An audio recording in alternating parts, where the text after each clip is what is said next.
CPM-ന് രക്തസാക്ഷികളെ ലഭിക്കുമ്പോൾ ലോട്ടറി അടിച്ച പോലെയാണെന്ന് പ്രതിപക്ഷ നേതാവ് വി ഡി സതീശൻ പറഞ്ഞു. പൊതുയോഗയാത്രയ്ക്ക് തിരുവമ്പാടിയിൽ നൽകിയ സ്വീകരണത്തിൽ സംസാരിക്കുകയായിരുന്നു അദ്ദേഹം. സ്വീകരണ പരിപാടി MK രാഘവൻ MP ഉദ്ഘാടനം ചെയ്തു.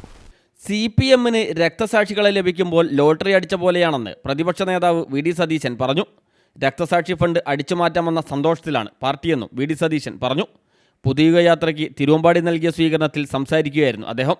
ഈ ജാഥ തിരുവനന്തപുരത്തെത്തുമ്പോൾ കേരളത്തിലെ ജനങ്ങൾക്ക് ബോധ്യമാകും, ഒരു ദുർഭരണത്തിന് അന്ത്യം കുറിച്ച ഒരു പുതുയുഗത്തിനാണ് UDF തുടക്കമിടാൻ പോകുന്നത്. ഇവരെന്തെല്ലാമാണ് ചെയ്യുന്നത്? ഞങ്ങൾ പയ്യന്നൂരിലെത്തി. അവിടെ നോക്കിയപ്പോ രക്തസാക്ഷി ഫണ്ട് തട്ടിപ്പാണ്. CPM-ന് ഇപ്പോൾ രക്തസാക്ഷി ഉണ്ടാകുന്നത് ലോട്ടറി അടിക്കുന്ന പോലെ. കാരണം അവന്റെ പേരിൽ ഫണ്ട് പിരിച്ചു മാറ്റാം. അവിടെ അത് ചൂണ്ടിക്കാണിച്ച ഉത്തമനായ ഒരു കമ്മ്യൂണിസ്റ്റ് പാർട്ടിയിൽ നിന്ന് പുറത്താക്കി. ഞങ്ങൾ അത്ഭുതപ്പെട്ടു. ശബരിമലയിൽ അയ്യപ്പന്റെ സ്വർണം കവർന്നതിന് 3 CPM നേതാക്കൾ ജയിലിൽ കിടക്കാം. അങ്ങനെ കട്ട അയ്യപ്പന്റെ സ്വർണം കട്ട 3 പേർക്കെതിരായി 3 നേതാക്കന്മാർക്കെതിരായി ഒരു നടപടി എടുത്തില്ല.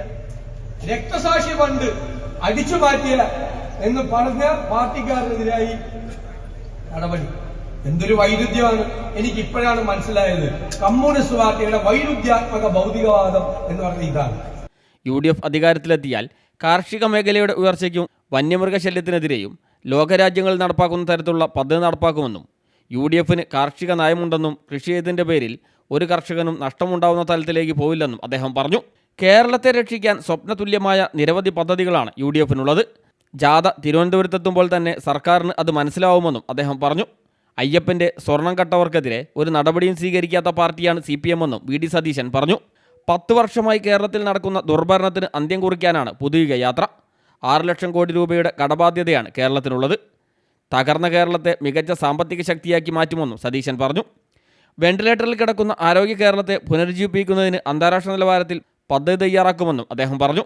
ഗൂഗിൾ പേയിൽ കൈക്കൂലി അയച്ച് വിവരസാങ്കേതിക വിദ്യ ഉയർത്തിയ ലോകത്തിലെ ഏക സ്ഥലം പിണറായി വിജയൻ്റെ ഭരണത്തിലാണെന്നും ഫ്രഷ് കട്ട് സമരത്തിലെ എല്ലാ കേസുകളും UDF അധികാരത്തിലെത്തിയാൽ പിൻവലിക്കുമെന്നും സതീശൻ പറഞ്ഞു. പിണറായി വിജയന്റെ ഒരു സ്റ്റേറ്റ്മെന്റ് കണ്ട് ഞാൻ ഞെട്ടി. കഴിഞ്ഞ ദിവസം പുതിയ സാങ്കേതിക വിദ്യ കേരളം സ്വീകരിച്ചു കഴിഞ്ഞു. ഞാൻ നോക്കിയിട്ട് എങ്ങും കാണാൻ.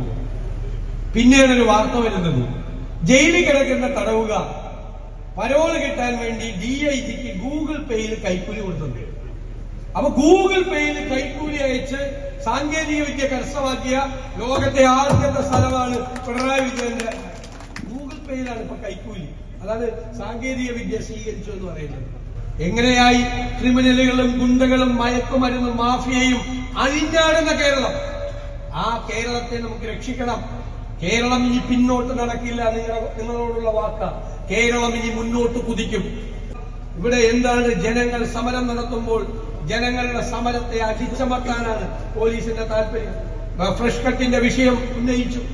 ഞങ്ങൾ നിയമസഭയിൽ ഉന്നയിച്ചു. UDF ഫ്രഷ് കട്ടിന്റെ വിഷയത്തിൽ മാലിന്യം ഉണ്ടാക്കുന്ന ആ പ്രദേശത്ത് അത് അടച്ചുപൂട്ടേണ്ടതിന് പകരം, ഞങ്ങളൊന്നും കമ്പനികൾ അടച്ചുപൂട്ടണമെന്ന് പറയുന്നവരല്ല, പക്ഷെ ജനങ്ങൾക്ക് ജീവിക്കണ്ടേ?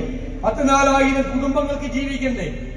എന്നിട്ട് അവിടെ അത് തുറന്നു വെച്ചേ പറ്റുമല്ലോ എന്ന് പറഞ്ഞാൽ UDF വരുമ്പോൾ അതിനൊക്കെ തീരുമാനം ഉണ്ടാവും.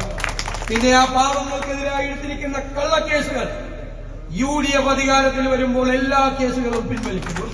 ടീം UDF 100-ലധികം സീറ്റ് നേടി വിജയിക്കുമ്പോൾ തിരുവമ്പാടിയിൽ നിന്നും UDF MLA ഉണ്ടാവുമെന്നും സതീശൻ ആത്മവിശ്വാസം പ്രകടിപ്പിച്ചു. സ്വീകരണ പരിപാടി MK രാഘവൻ MP ഉദ്ഘാടനം ചെയ്തു. CK കാസിം അധ്യക്ഷനായി. CP John, Raju P Nair, CP Cheriya Muhammad, VD Joseph, KT Mansoor, Babu Paikkattil തുടങ്ങി UDF-ന്റെ നിരവധി നേതാക്കൾ സംസാരിച്ചു. നേരത്തെ ജാഥയ്ക്ക് ഉജ്ജ്വല സ്വീകരണമാണ് തിരുവമ്പാടിയിൽ ലഭിച്ചത്.